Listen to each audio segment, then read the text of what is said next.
Buenas noches, espero que estén bien.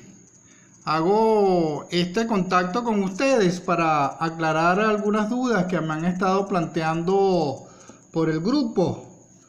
Alguno de ustedes me preguntó: profe, estoy confundida todavía porque no sé qué es lo que voy a hacer con los mapas mentales. Bueno, les recuerdo que los mapas mentales es una forma de resumir yo el conocimiento para utilizar esa estrategia y recordar mejor los aprendizajes adquiridos. Por ejemplo, en esta lámina que están viendo ahorita, fíjense que yo abordo desde el conocimiento hasta las etapas del desarrollo histórico de la psicología como ciencia. Fíjense que todo está allí, en esa laminita solamente. Aquí en el conocimiento, fíjense cómo en ese pedacito yo planteo los 4 tipos de conocimiento: el conocimiento mágico religioso, el conocimiento vulgar, popular o tradicional, el conocimiento científico y el conocimiento filosófico. En la otra parte, fíjense, en ese pedacito OML están los requisitos para que un conocimiento sea ciencia, es decir, el objeto, el método y las leyes. Fíjense cómo aquí en las condiciones yo utilizo una regla mnemotécnica para recordarlo mejor, las condiciones para que un conocimiento sea ciencia, y utilizo focus con doble C.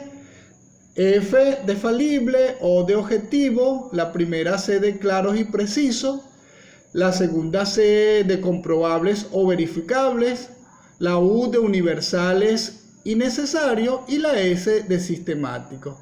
Fíjense cómo más adelante, ya sabiendo los requisitos y las condiciones para que un conocimiento sea ciencia, me voy a los diferentes tipos de ciencia.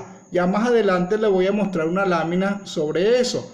Luego utilizo otra regla mnemotécnica de déficit para establecer algunas de las áreas o campos de atención de la psicología. Y luego, en este pedacito, en esas 3 imágenes, planteo las 3 etapas del desarrollo histórico de la psicología como ciencia.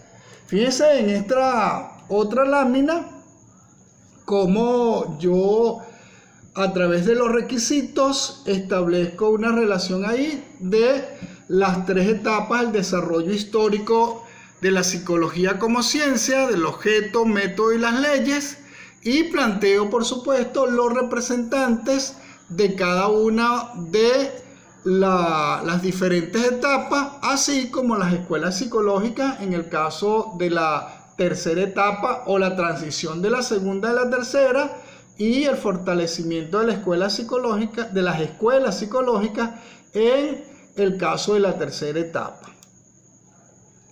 Fíjense aquí la clasificación de la ciencia que se lo había planteado aquí en esta lámina.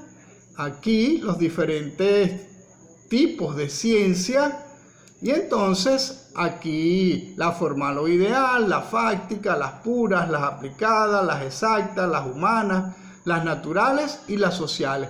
Por supuesto, va a depender mucho esa clasificación del autor que la haga. Algunos autores la clasifican de una manera y otros autores la clasifican de otra.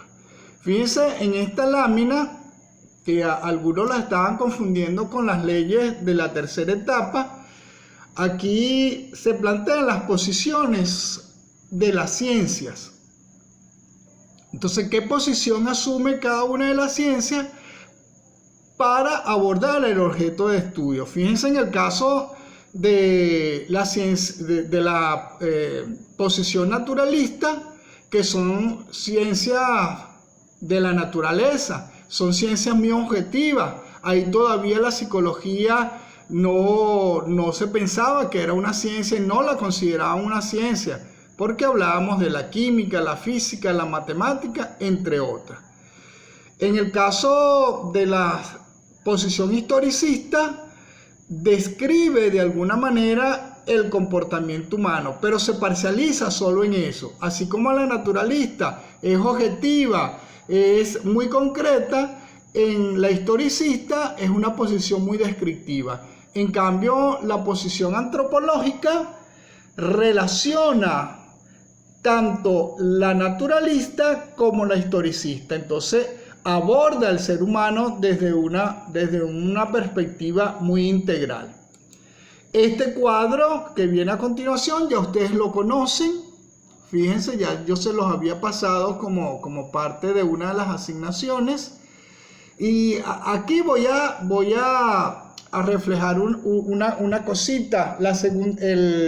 El nombre de la segunda etapa de la psicología como ciencia que no abordaron la respuesta de manera adecuada, que es prescientífica o psicología descriptiva. ¿Por qué prescientífica? Bueno, porque se comienzan a dar los pasos más objetivos para poder estudiar el objeto de estudio. ¿Y por qué también se le denominaba psicología descriptiva? Porque describía todo el proceso que sucedía en la mente, que era el objeto de estudio. Es decir, se relataba, se expresaba, cada sujeto expresaba de manera descriptiva, por supuesto, todo lo que tenía que ver con el proceso de la introspección, tanto directa como indirecta, así como la comparada. Ya en esta lámina ya yo se los había explicado los métodos, la introspección y la extrospección. Quiero regresarme a la lámina anterior porque algunos escribieron en los métodos de la tercera etapa solo el método extrospectivo.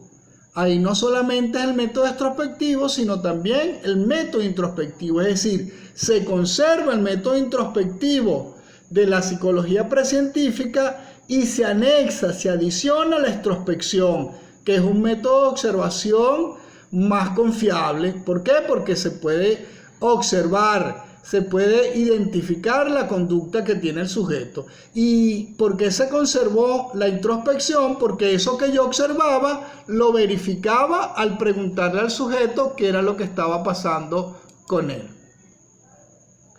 En esta lámina reflejo un poco las dos escuelas que dieron paso o que fortalecieron la tercera etapa del desarrollo histórico de la psicología como ciencia.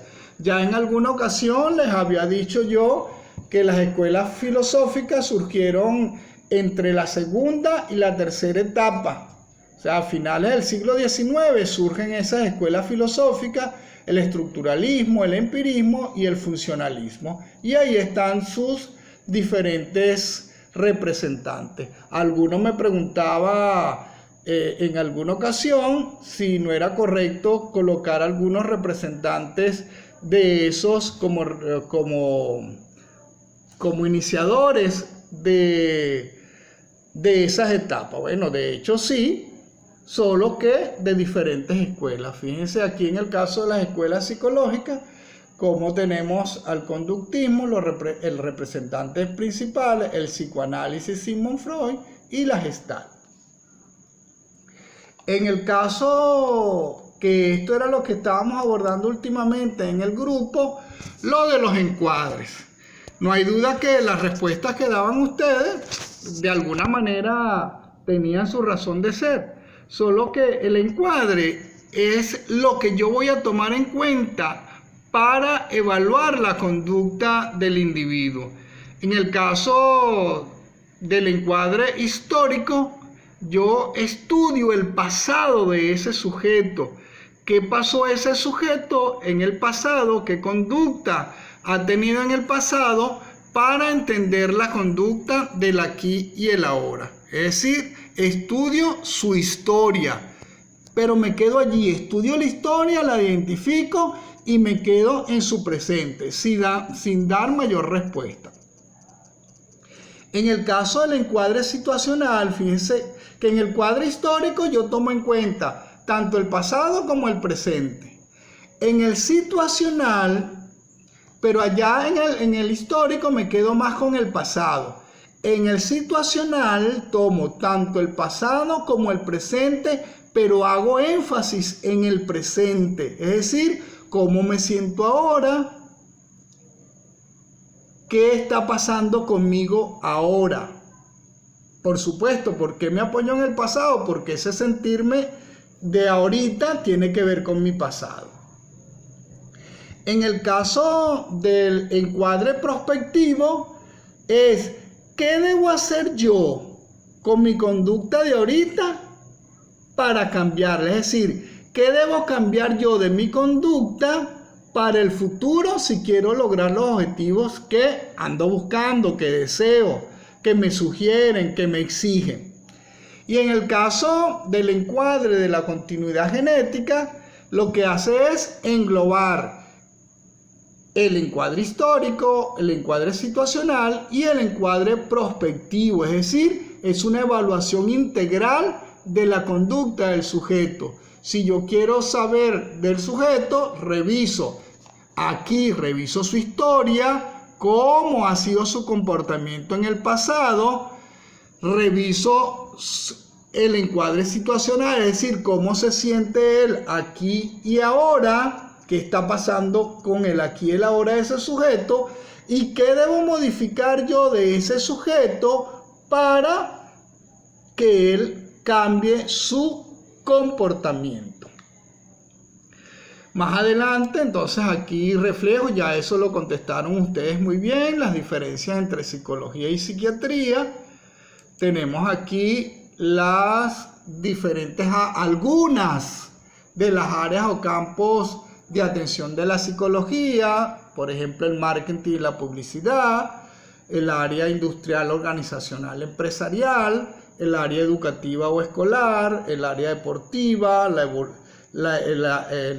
el área evolutiva, es decir, el desarrollo del niño, el desarrollo del adolescente, el desarrollo del adulto, el desarrollo del anciano. La clínica, la psicología clínica, el área judicial, es decir, cómo veo yo los perfiles, cómo atiendo yo a los familiares de aquellos sujetos que están inmersos en situaciones delictivas o en situaciones de juicios. Tenemos aquí la psicología forense, los perfiles de las personas que tienen algún trastorno de la personalidad. También se utiliza en la política para preparar los discursos, para el manejo de masas y también en el área de investigación. Bueno, con esto estamos cerrando de alguna manera el tema número 1. Recuerden que es importante tomar en cuenta que esta es una nueva forma de aprendizaje. Aquí la obligación es de dos, la tuya y la mía. Por supuesto, yo estoy utilizando los recursos que tengo a mi disposición para atenderlos, pero ustedes tienen que hacer su esfuerzo, leer, hacerse preguntas, consultar, llamar la atención en ese sentido. No es como decía alguien por allí, alguno de ustedes por allí, que al hablar de los encuadres de la psicología, que no hay duda que son límites. Bueno, los límites son eso, y los límites los establecemos nosotros. Nosotros establecemos los límites de esta nueva forma de aprendizaje. Establecer un horario para dar clases, si se les ha dificultado de alguna manera el ingreso a responder algunas interrogantes que yo he planteado, entonces en el momento que podamos de alguna manera conectarnos, vemos el grupo, revisamos el aula virtual y respondemos y participamos, pero es importante que ustedes lo hagan. Y por supuesto, según los recursos que tengamos para poder participar. Bueno, Si tienen alguna duda, me la plantean en el grupo y seguimos en contacto. Ya el martes comenzamos con el nuevo tema. Ya saben la importancia de preguntar, de aclarar sus dudas, de la elaboración de los mapas mentales. Ya les monté en el aula virtual una evaluación ejemplo, solo que, como les respondí a algunos de ustedes, voy a utilizar en esta primera evaluación, mientras conozco el uso adecuado y practico con el aula virtual, ya que es primera vez que yo trabajo con el aula virtual. Yo les comentaba en ese primer contacto de la presentación que bueno, que a mí me gusta es dar clases, pero vivenciales, ¿verdad? Y se me presenta esta nueva situación y bueno, me estoy adaptando al igual que muchos de ustedes. Quizás ustedes tengan mejores recursos tecnológicos que yo, pero yo estoy utilizando lo que tengo a la mano. Entonces, les agradezco comprensión en ese sentido y yo lo que quiero es darles lo mejor de mí. Entonces, que pasen muy buenas noches. Cualquier interrogante que se le planteen puede formularla por el grupo y yo con gusto se les estaré contestando en la medida de lo posible.